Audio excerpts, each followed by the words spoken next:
I was married for 7 to 8 years, but unfortunately, my partner at that time, he had a drug addiction. And I just wasn't happy. A lot of times I would be the one footing all the bills, or money that he was supposed to have given to me wouldn't make it to me. And it seemed like as our time went on together, things got worse and it became more physical. He became enraged on a few of our incidents to where he was using his fist to punch me in the head.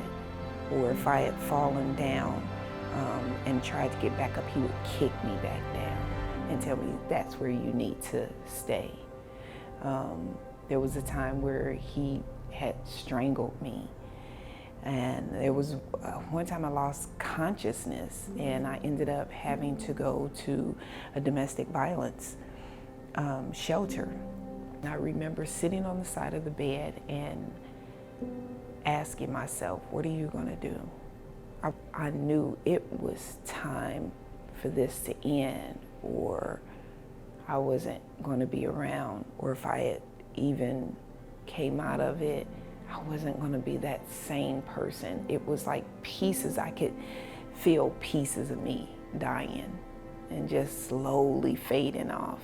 I remember saying this is, you can go to campus tomorrow and withdraw from school and figure out like where you're gonna live and get yourself another job and just get out of this situation.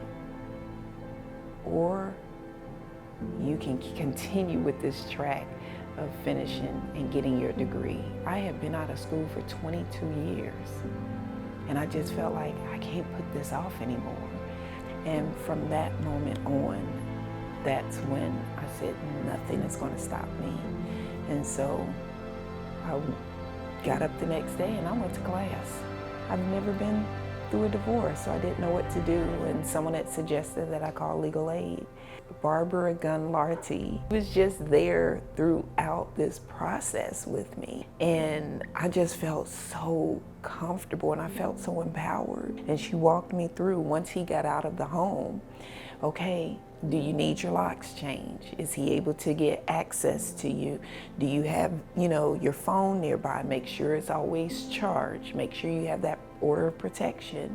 And whether I knew it or not, I needed her, and that's what they provided for me. If legal aid had not been available to me, it's a possibility that I had to stay in the marriage because I wouldn't have had access to an attorney.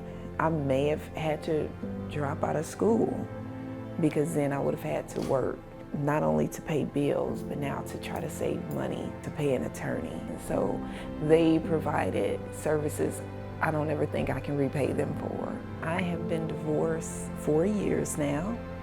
After my undergraduate degree, I went and obtained my master's degree, and I am now working on my PhD. So Wonder Woman is still in me.